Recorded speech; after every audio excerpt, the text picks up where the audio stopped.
నమస్కారం. కంటికి కనిపించని మన శరీర కణాల నుంచి దేశవ్యాప్తంగా అమలయ్యే భారీ ఆరోగ్య విధానాల దాకా అసలివన్నీ ఎలా ముడిపడి ఉన్నాయో ఈ విశ్లేషణలో మనం వివరంగా తెలుసుకుందాం.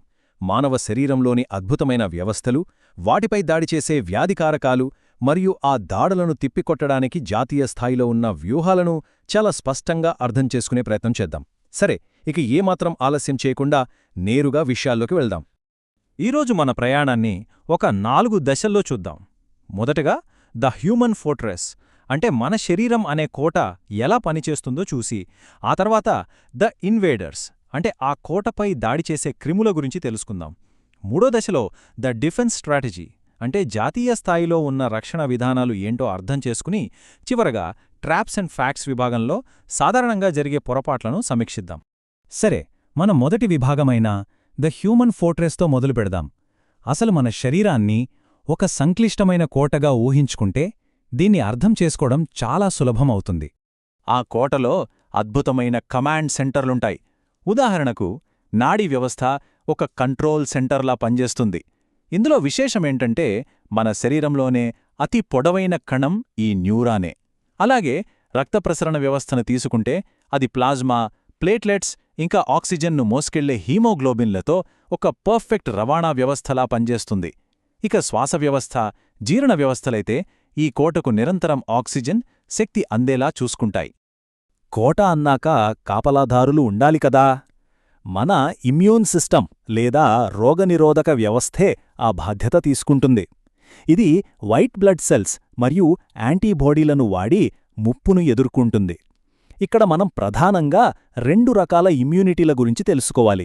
ఒకటి పుట్టుకతోనే వచ్చే సహజసిద్ధమైన ఇన్నేట్ ఇమ్యూనిటీ అయితే, రెండవది వ్యాధి వచ్చిన తరువాత లేదా టీకాల ద్వారా సంపాదించుకునే ఎక్వైర్డ్ ఇమ్యూనిటీ.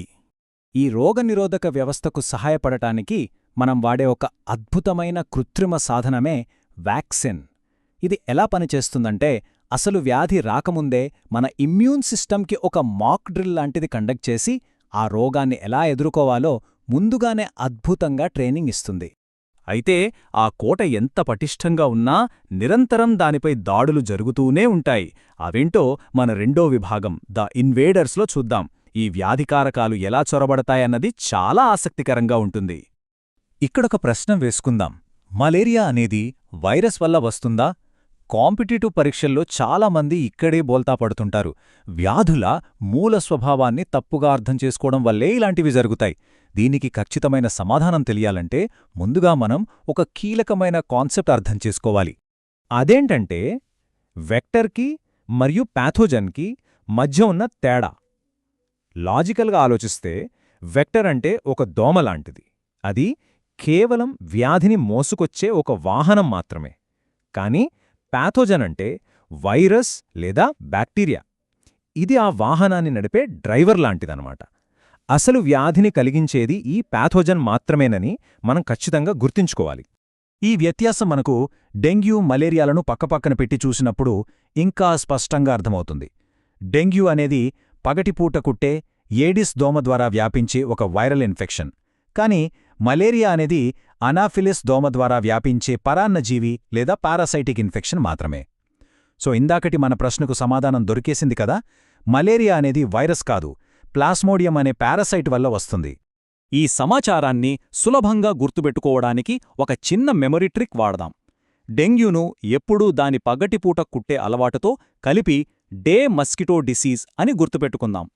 మలేరియా అనగానే అనాఫిలిస్ దోమ పరాన్నజీవిని మోసుకెళ్తుంది అని మైండ్లో ఫిక్స్ చేసుకుంటే ఇక కన్ఫ్యూజ్ అయ్యే ఛాన్సే లేదు. దోమల ద్వారానే కాకుండా నేరుగా మన ప్రధాన అవయవాలపై దాడి చేసే ఇతర ఇన్వేడర్లు కూడా ఉన్నాయి. అవే ట్యూబర్క్యులోసిస్ అంటే టీబీ మరియు హెపటైటిస్. టీబీ అనేది ప్రధానంగా ఊపిరితిత్తులపై దాడి చేసే ఒక బ్యాక్టీరియల్ ఇన్ఫెక్షన్. దీనికి కవచంగా నిల్చేదే బీసీజీ వ్యాక్సిన్.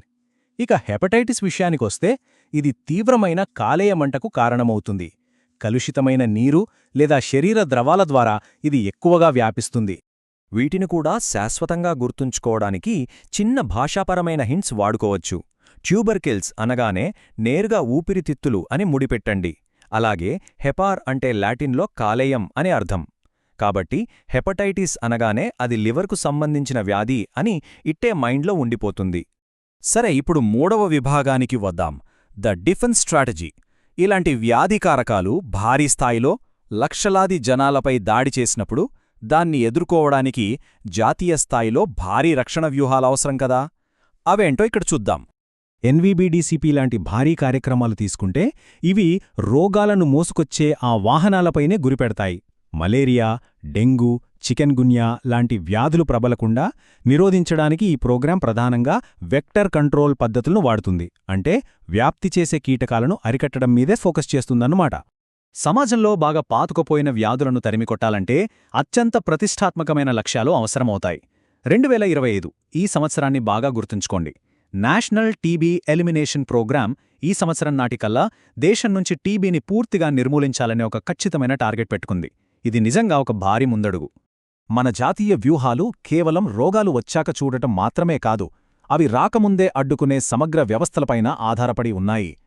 పిల్లలకు, గర్భిణీలకు యూనివర్సల్ ఇమ్యునైజేషన్ ప్రోగ్రాం ద్వారా రక్షణ కల్పించడం, ఆయుష్మాన్ భారత్ ద్వారా నాణ్యమైన వైద్యమందించడం మరియు పౌష్టికాహార లోపాన్ని నివారించడానికి పోషణ్ అభియాన్ లాంటి కార్యక్రమాలు బలమైన జాతీయ రక్షణ కవచంలా పనిచేస్తున్నాయి. అయితే మనం అమలు చేస్తున్న ఈ భారీ విధానాలు నిజంగా సత్ఫలితాలను ఇస్తున్నాయా లేదా అనే ఎలా తెలుస్తుంది? ఇక్కడే ఖచ్చితమైన ఆరోగ్య సూచికల అవసరం వస్తుంది. శిశుమరణాల రేటు, మాతృమరణాల నిష్పత్తి, సగటు ఆయుర్దాయం మరియు మొత్తం సంతానోత్పత్తి రేటు లాంటివి లెక్కించడం ద్వారా జాతీయ విధానాల విజయాన్ని గణితశాస్త్రపరంగా ట్రాక్ చేస్తారు. ఇక మన చివరి విభాగానికి చేరుకున్నాం, ట్రాప్స్ అండ్ ఫ్యాక్ట్స్. సబ్జెక్ట్ మీద పూర్తి పట్టు సాధించడానికి కొన్ని ముఖ్యమైన వాస్తవాలను, సాధారణ అపోహలను ఒక ర్యాపిడ్ ఫైర్ రౌండ్లాగా సమీక్షిద్దాం. ఇక్కడ ఫౌండేషనల్ ఫ్యాక్ట్స్ ఒక్కసారి కన్సాలిడేట్ చేసుకుందాం. డెంగ్యూ ఒక వైరల్ ఇన్ఫెక్షన్ అని, మలేరియా పారాసైటిక్ అని, అలాగే టీబీ ఒక బ్యాక్టీరియల్ వ్యాధి అని ఒకేసారి మైండ్లో ఫిక్స్ చేసుకోవాలి. ఇంకో విషయం, బీసీజీ వ్యాక్సిన్ అనేది కేవలం ట్యూబర్క్యులోసిస్కు మాత్రమే జత చేయబడుతుందని ఖచ్చితంగా గుర్తుపెట్టుకోవాలి. పరీక్షల్లో కొన్ని సాధారణ ట్రాప్స్ ఎదురవుతాయి.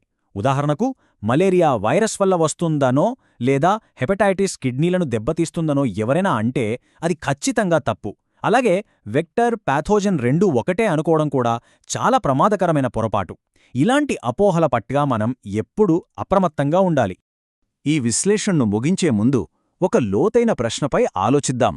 రోగక్రిములు నిరంతరం కొత్త రూపాలు మార్చుకుంటూ పరిణామం చెందుతున్నాయి కదా, మరి భవిష్యత్తులో రాబోయే ఈ కొత్త ప్యాథోజన్లు మన జాతీయ ఆరోగ్య విధానాలను ఇంకెలా మారుస్తాయి?